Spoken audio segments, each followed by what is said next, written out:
Welcome back to another episode of In the Money. I'm Roberta King, a vice president and a branch leader with Fidelity Investments.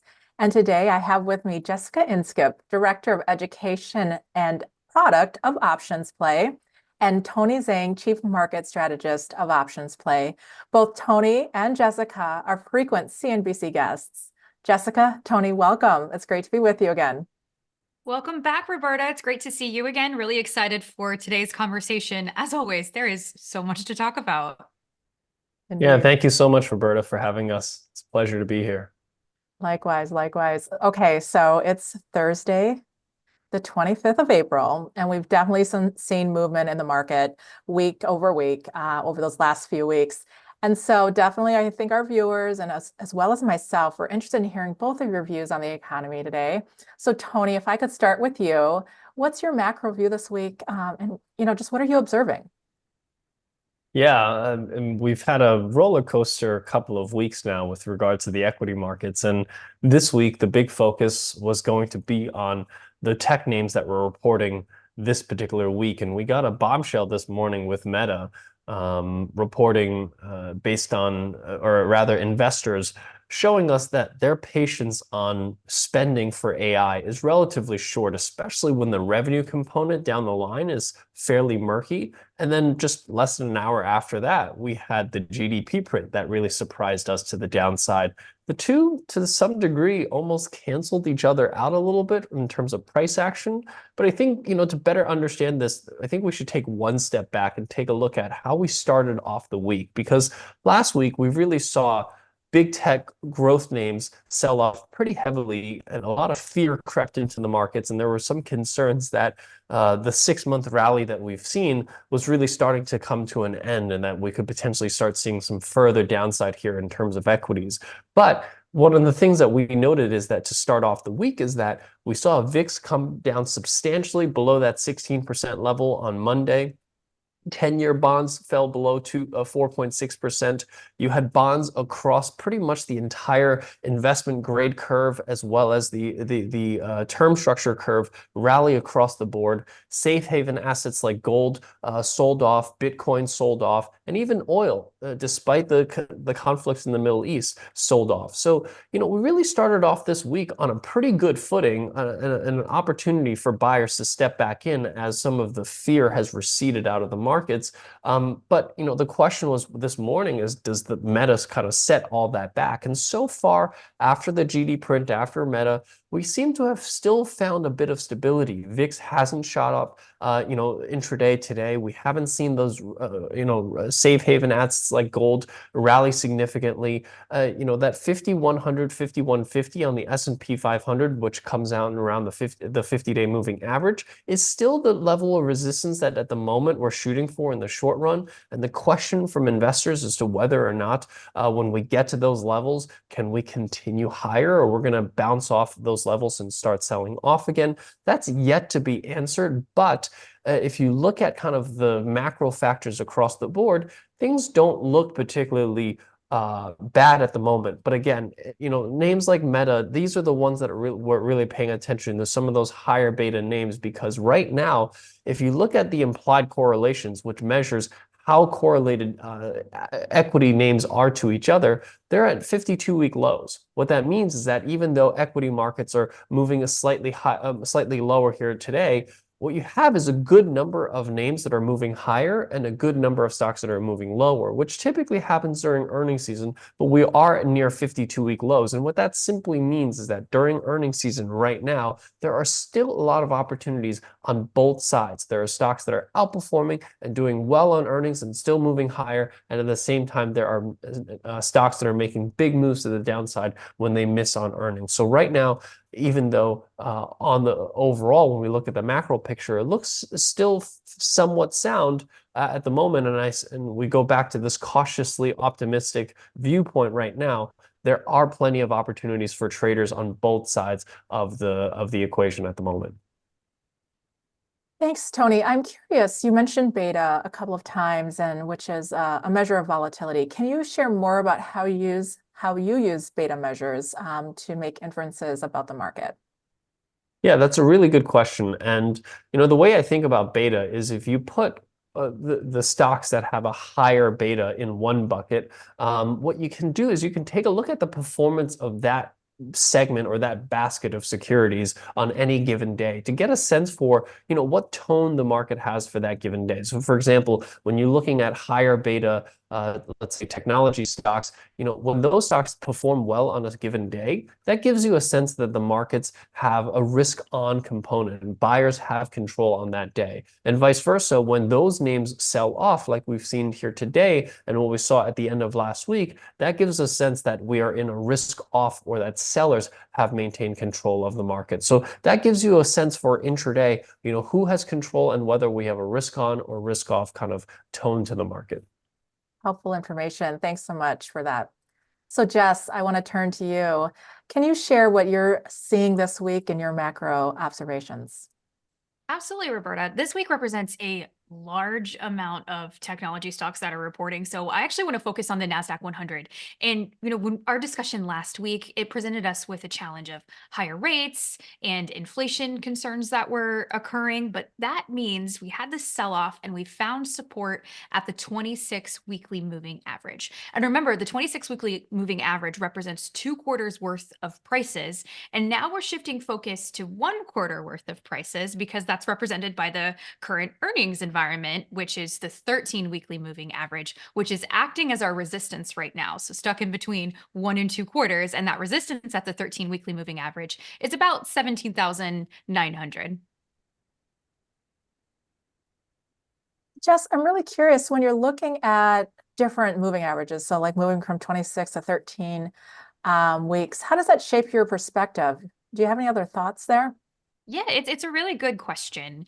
This is where that I bring within my personal technical analysis, qualitative, quantitative views, meaning we're in the midst of Q1 earnings season right now, which is 1 quarter worth of prices. I look at the market quarterly, and I want to see quarterly prices reflected on the chart, indicative of that earnings season. So really, to put it more simply, if technicals are truly fundamentally driven, then I want to see prices increasing reflective of good earnings. So the 13-month is 1 quarter, and the 26-month represents 2 quarters. I'm sorry, 13-week, and the 26-week is 1 and 2 quarters, and then 43.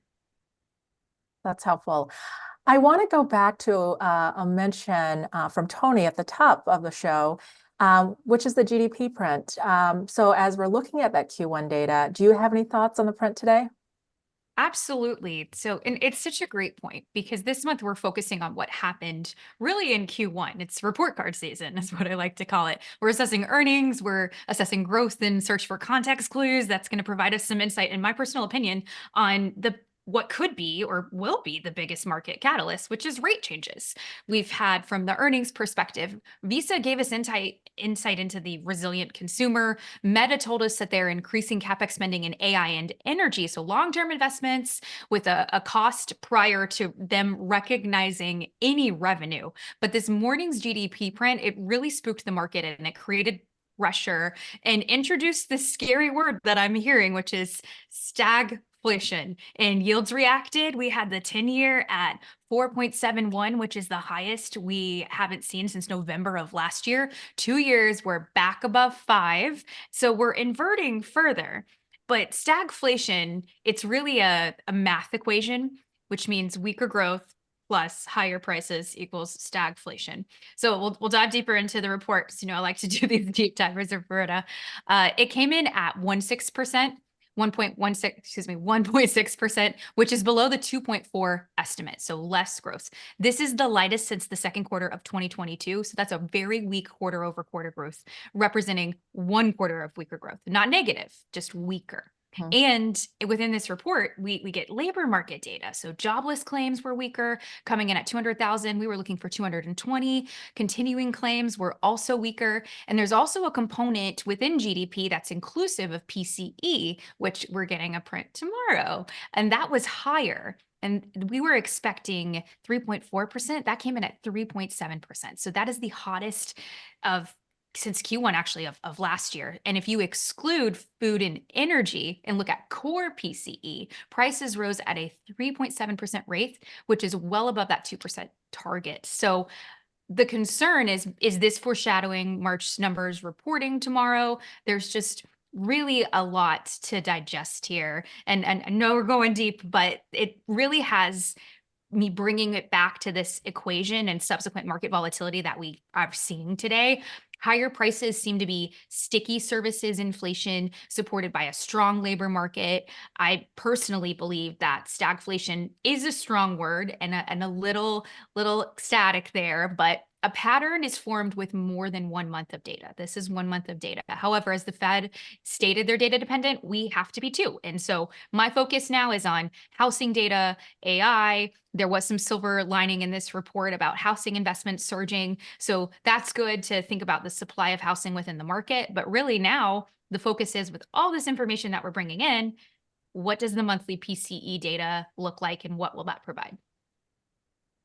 Yeah, that is a lot to digest. Thank you, Jess, for sharing that overview. So why don't we shift to this week's trade ideas?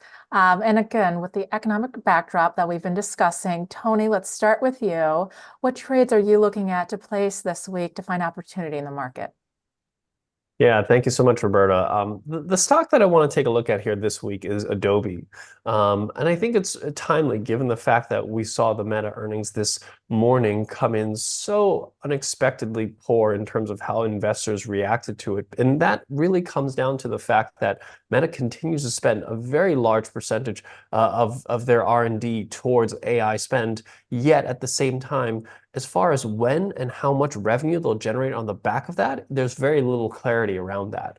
But on the opposite end of the spectrum, if you look at Adobe, they're actually one of the few software companies that actually has an immediate product that they're already monetizing that is in the AI space. And that's part of why I think this is such an attractive company to take a look at, especially given the current underperformance and valuations that it trades at, because Adobe is clearly a leader in terms of graphics and video editing over the past few decades, and this is really a model that was clearly at risk with the AI revolution, potentially putting Adobe out of business and making their software irrelevant. However, Adobe responded incredibly fast to that risk and has propelled itself to now being a leader in AI. And I think this is one of the few companies that has built a pretty sizable moat around themselves with AI and the products that they can monetize immediately on the back of that. So the recent underperformance of the stock, I think, has presented itself as an opportunity.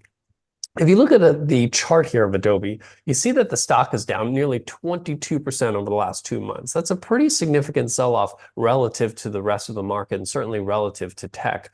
And it approached this $450 support level that it recently bounced off of, which is the same level it broke out of last year on the back of AI hype. So the fact that we've kind of returned back to this level and bounced off, I think is an opportunity, and the risk to reward favors adding some long exposure here. And my immediate upside target here is around 500. But if you see, there's a gap that's around 560 that is yet to be filled. And I think that's really the longer term target here to the upside for Adobe. And if you look at the fundamentals, and this is really where I think it looks interesting, because for an AI company that actually has a product that is monetizable today and is monetizing today, it only trades at 25 times earnings. If you look at some of the other AI stocks that have potential AI revenue down the line, and many times we're talking 12 to 24 months down the line where there's still very little clarity as to how much revenue there is, they're trading at far higher valuations. So the fact that the stock grows at about 13-14% earnings per year and has industry-leading operating margins of greater than 35%, being at the forefront of the AI industry in their specific segment of the market, especially when a name that was at risk of disruption, I think has turned Adobe into one of the most exciting investments from an AI perspective. So I'm really excited about the future, especially given the valuations that we're currently trading at right now. But if you look at the options on Adobe, they're actually quite expensive, which means that this is one of the opportunities where my preference is to be a net seller of options just because of how expensive they are rather than buying options. They're too expensive, in my opinion, to be buying call options or even sometimes debit spreads in this particular example. And the other challenge that we have with Adobe is that it's a pretty high price stock. We're talking about a $470 stock. So traditionally, I might be looking at selling perhaps a cash secured put in this particular example, but with such a high price stock, you have to, first of all, set aside quite a bit of cash in order to sell that cash secured put. You're also risking quite a bit of capital in order to do so. So this is really where I turn to a trade structure called a put credit spread that gives me a similar risk profile to selling a cash secured put, but I'm doing it at substantially lower risk and substantially lower margin requirements to get into the trade. So the trade that I want to use is going out to the May 31st weekly expiration, and I'm looking at selling the 465 puts and then buying the 445 puts against that. Net, these two legs earlier today would bring in about $6.40 in terms of credit. In this particular example, this would be risking $1,360.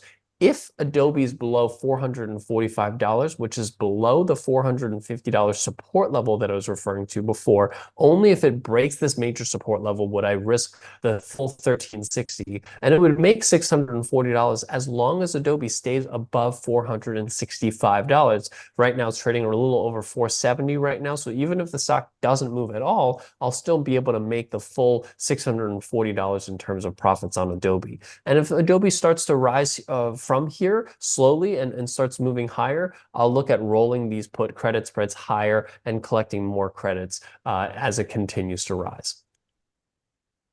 Tony, thanks so much for sharing that. And you answered one of my favorite questions, when you're thinking about your economic thesis, how would you manage this trade over the expiration period? So thank you for that. Jess, why don't we turn to you? What opportunity and where do you see opportunity this week? Absolutely. This week, I am looking at Google or Alphabet, and I do have heightened concerns due to tech earnings and PCE data that is due tomorrow. And on top of that, some geopolitical tension. However, Google or Alphabet is a stock I've been watching due to their AI exposure. It's not an earnings play, but I want to utilize that inflated volatility that we're seeing in subsequent options premium inflation to deploy a shorter term trade to add this to my longer term portfolio. And when I hear the earnings from Alphabet, because it's important, at least in my opinion, to listen to those conference calls, as I'm looking for their forward-looking guidance. I want to see if it's indicative of any sustained AI demand. Additionally, if that exposure that Google offers, they are a TikTok ban beneficiary. So that also makes Google attractive in my view. Now, looking at the technicals, I see what I like with a bullish trading cycle. Again, I look at the 13, 26, and 40 weekly moving averages, indicative of 1, 2, and 3/4 worth of prices rolling upwards. And I also see strength of the trend by hugging the Bollinger Bands and the series of higher highs and lower lows across the chart.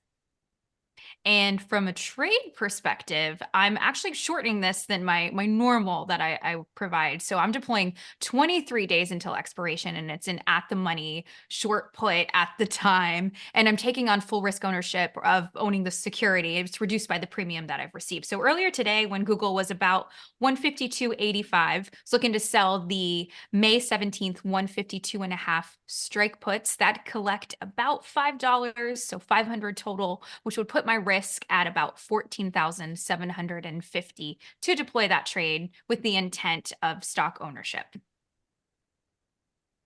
Jess, thanks so much for sharing that trade.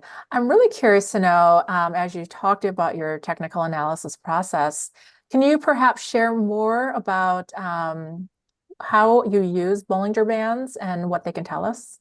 Absolutely. I love that question. Of course, Bollinger Bands, they represent 2 standard deviations from the period that you select within your chart. So in this case, this is actually 20 weeks.